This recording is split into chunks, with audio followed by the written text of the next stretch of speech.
श्रीवाराही सहस्रनामस्तोत्रम्। देव्योवाच श्रीकण्ठकरुणासिन्धो दीनबन्धो जगत्पते भूतिभूषितसर्वाङ्ग परत्पारतरप्रभो आद्यायाचित्स्वरूपाय निर्विकारा निरञ्जना बोधातीता ज्ञानगम्य कूटस्थानन्दविग्रह अग्राह्यातीन्द्रिया शुद्धा निरीहा स्वावभासिका गुणातीता निष्प्रपञ्च ह्यवाङ्मनसगोचर प्रकृति जगदुत्पत्ति स्थितिसंहारकारिणी रक्षार्थं जगतो देवकार्यार्थं वासुरद्विषा नाशाय धत्ते सा देहं तत्तत्कार्यैकसाधकं तत्र भूधरणार्थाय यज्ञविस्तारहेतवे विद्युत्केशहिरण्याक्ष बालाकादिवधाय च आविर्बभूव या शक्तिर्घोरा भूताररूपिणी वाराही विकटाकारा दानवासुरनाशिनी सत्यसिद्धिकरे देवी घोराघोरतरा शिवा तस्याः सहस्रनामाख्यं स्तोत्रं मे समुदीरय कृपाले सोऽस्ति मयि चेद्भाग्यं मे यदेवा भवेत् अनुग्राह्य यद्यहं स्यां तदा वद दयानिधे। ईश्वर उवाच साधु साधु वरारोहे धन्या बहुमतासि मे शुश्रूषया समुत्पन्ना भक्तिश्रद्धान्विता तव सहस्रनामवाराह्या सर्वसिद्धिविधायि च तव चेन्न प्रवक्ष्यामि प्रिये कस्या वदाम्यहम् किन्तु गोप्यं प्रयत्नेन संरक्ष्यं प्राणतोऽपि च विशेषतः कलियुगे न देयं यस्य कस्यचित् सर्वेऽन्यथा सिद्धिबाजो भविष्यन्ति वरानने। ॐ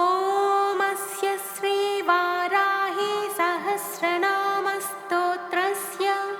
महादेव ऋषिः अनुष्टुप् छन्दः श्रीवाराही देवता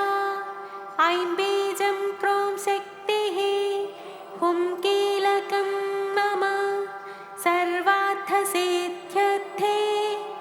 जपे विनियोगः। ॐ वाराही वामनी वामा बगला वासवी वसुः वैदेही वीरसूर्बाला वरदा विष्णुवल्लभा वन्दिता वसुधावस्या व्यात्तास्या वञ्चिनी बला वसुन्धरा वीतिहोत्रा वीतरागा विहायसी सर्वाखनिप्रिया काम्या कमला काञ्चनी रमा धूम्रा कपालिनी वामा कुरुकुल्ला कलावती यां याज्ञेयी धरा धन्या धर्मिणी ध्यानिनी ध्रुवा धृतिर्लक्ष्मी जया तुष्टिः शक्तिर्मेधा तपस्विनी वेधा जया कृतिः कान्तिः स्वाहा शान्ते तमारतिः लज्जावती स्मृतिर्निद्रा तन्त्रा गौरी शिवा स्वधा चण्डी दुर्गा भया भीमा भाषा भामा भयानक भूदारा भयहा भैरवी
क्षरानिधिर्नेत्रे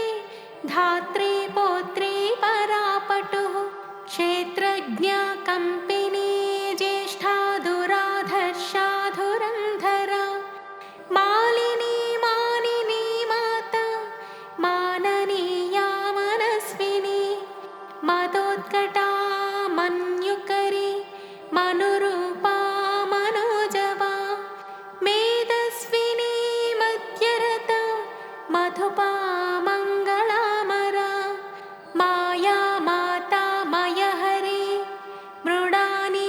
महिलामृतिः महादेवी मोहहरी मञ्जोर्मृत्युञ्जयामला मांसला मानवा मूला महारात्रिर्मदालसा मृगाङ्का मेनकामान्या महिषघ्नी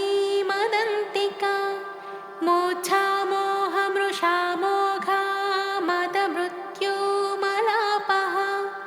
सिंहक्ष महिषव्याघ्र मृगक्रोडाननाधुनी धरिणी धारिणी धेनुर्धरित्री धावनी धवा धर्मध्वना ध्यानपरा धनधान्यधराप्रदा पापदोषरिपुव्याधि नाशिनी सिद्धिदायिनी कलाकाष्ठाक्षमापक्षा हस्त्रुटिश्वासरूपिणी समृद्धा सुभुजा रौद्री राधा रागारमारणिः रमारतिप्रिया रुष्टा रक्षिणी रविमध्यगा रजनी रमणीरेवा रम्किनी रञ्जिनी रमा रोषा रोषवती रुक्षा करिराज्यप्रदारता रोक्षा रूपवती रास्या रुद्राणी रणपण्डिता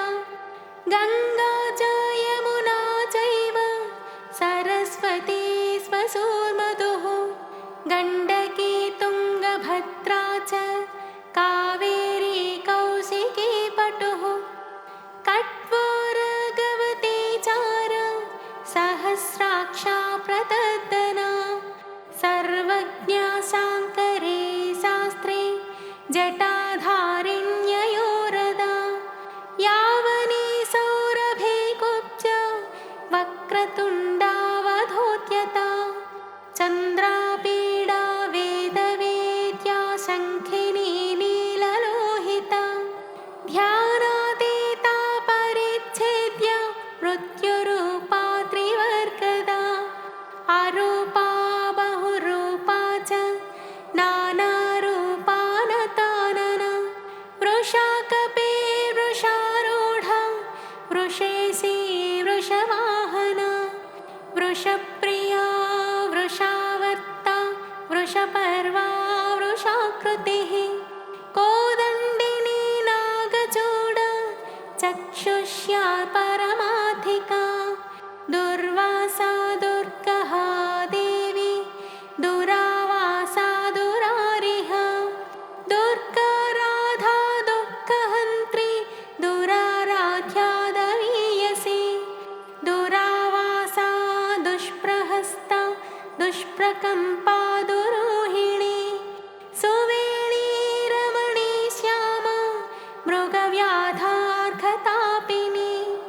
उग्राताक्षी पाशुपति कौणपी गुणपाशना कपर्दिनी कामकाम कमनीया कलोज्ज्वला कासाव हृत्कारकानि कम्बुकण्ठे कृतागमा कर्कशा कारणाकान्ता कल्पा कटङ्कटा श्मशाननिलया भिन्ना गजारूढा गजापः तत्प्रिया तत्पराराय स्वद्भानुकालवञ्चिनी शाखा विशाखा गोशाखा सुशाखा शेषशाखिनी व्यङ्गा शुभाङ्गा वामाङ्गा नीलाङ्गानङ्गरूपिणी साङ्गो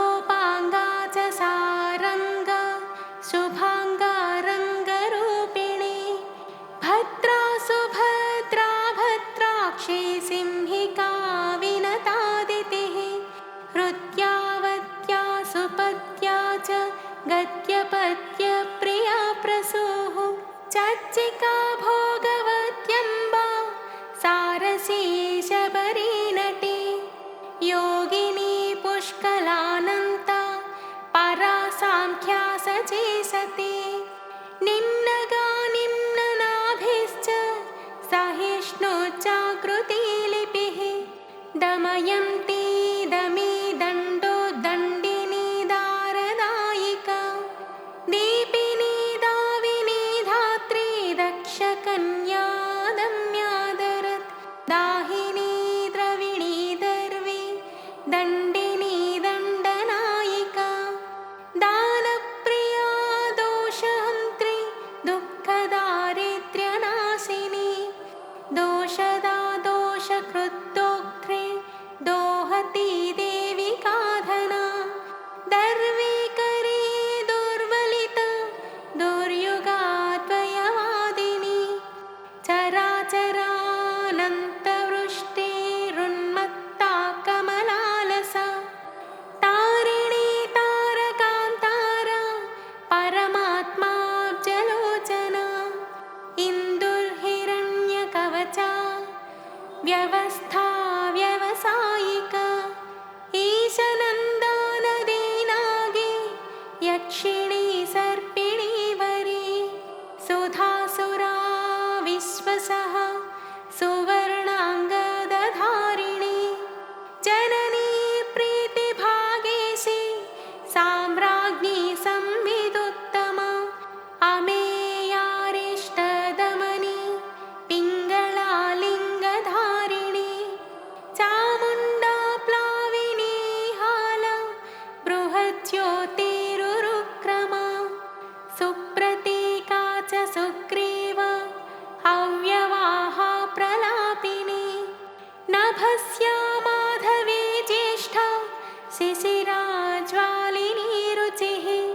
शुक्ला शुक्रा शुचाशोका शुकी भेकी पिकी बकी पृषदस्वानभो योनिः सुप्रतीका विभावरी गर्विता गुर्विणी गण्या गुरुर्गुरुधरी गया गन्धर्वी गणिका गुन्द्रा गारुडी गोपिकाग्रगा गणेशी गामिनी गन्ता गोपतिर्गन्धिनी गवी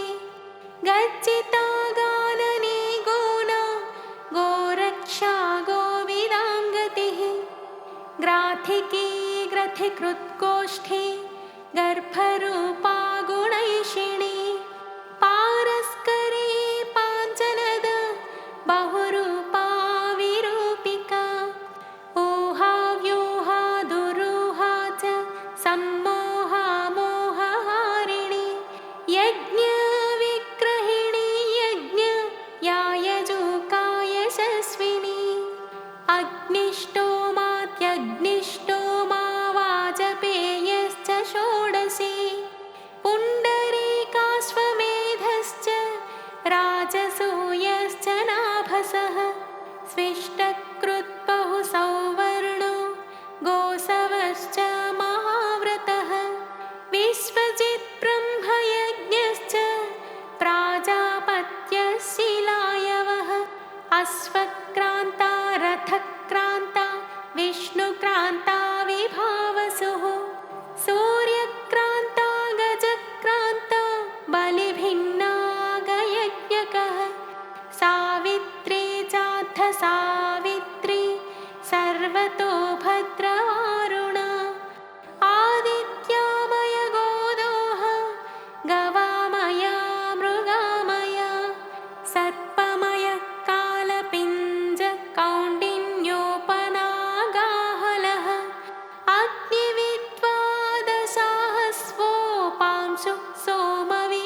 वैदलायन रामठौ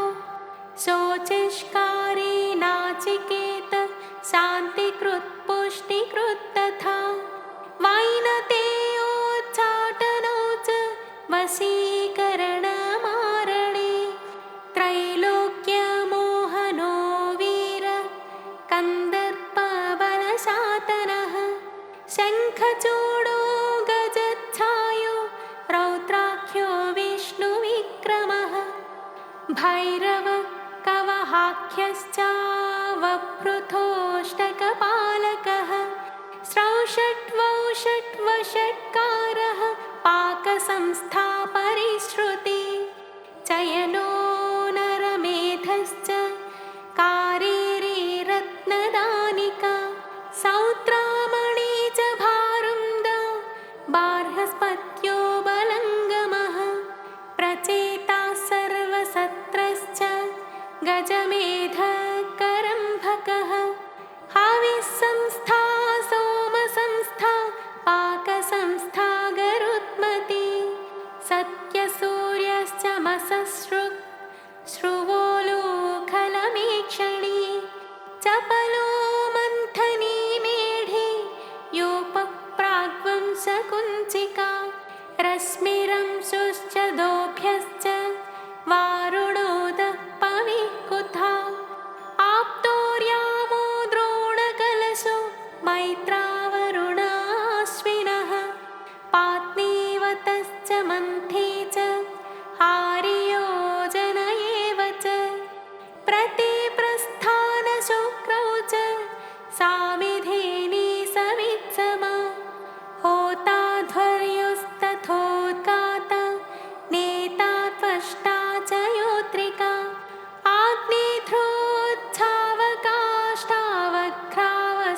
आग्नेध्रोच्छावकाष्ठावक्रावस्तुत्प्रदत्तकः सुब्रह्मण्यो ब्राह्मणश्च मैत्रावरुणवारुणौ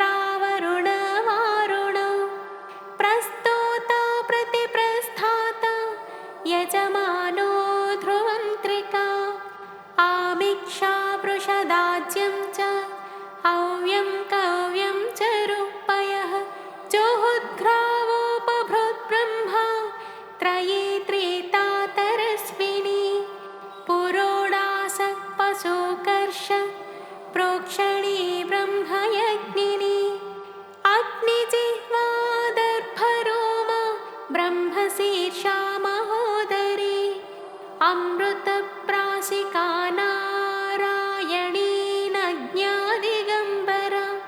ओङ्कारिणी चतुर्वेद रूपा श्रुतिरनुल्बणा अष्टादश भुजारम्भा सत्या गगनचारिणी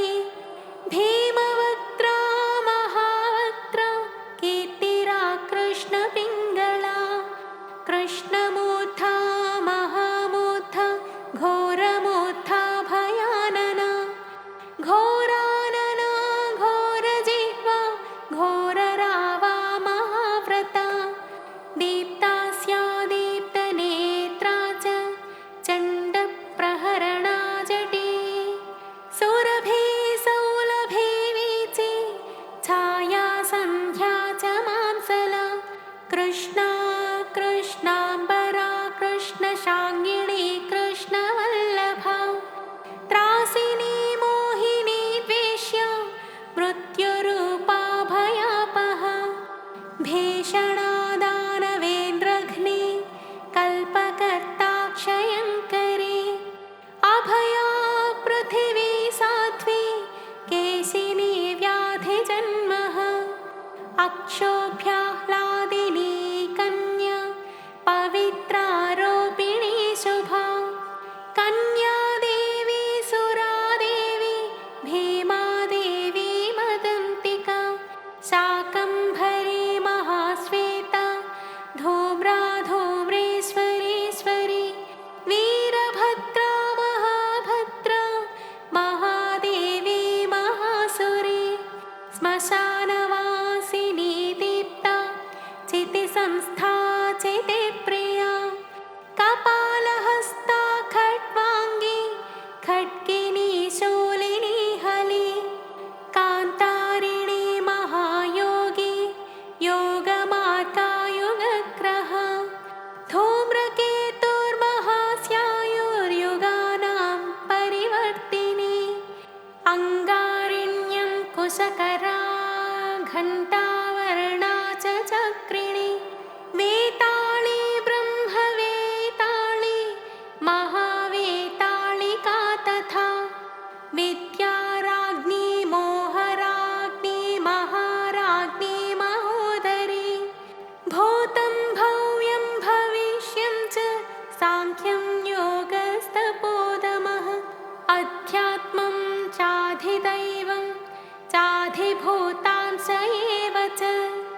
घण्टारवाविरूपाक्षी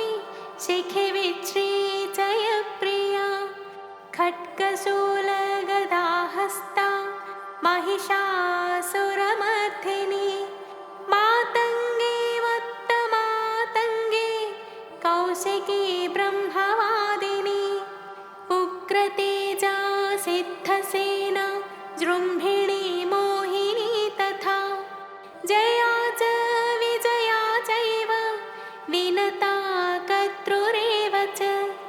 धात्री विधात्री विक्रान्ता ध्वस्ता मूर्च्छा च मूर्च्छनि दमनी धर्मिणी दम्या छेदिनी तापिनी तपे बन्धिनी बाधिनी बन्धा बोधातीता बुधप्रिया हरिणी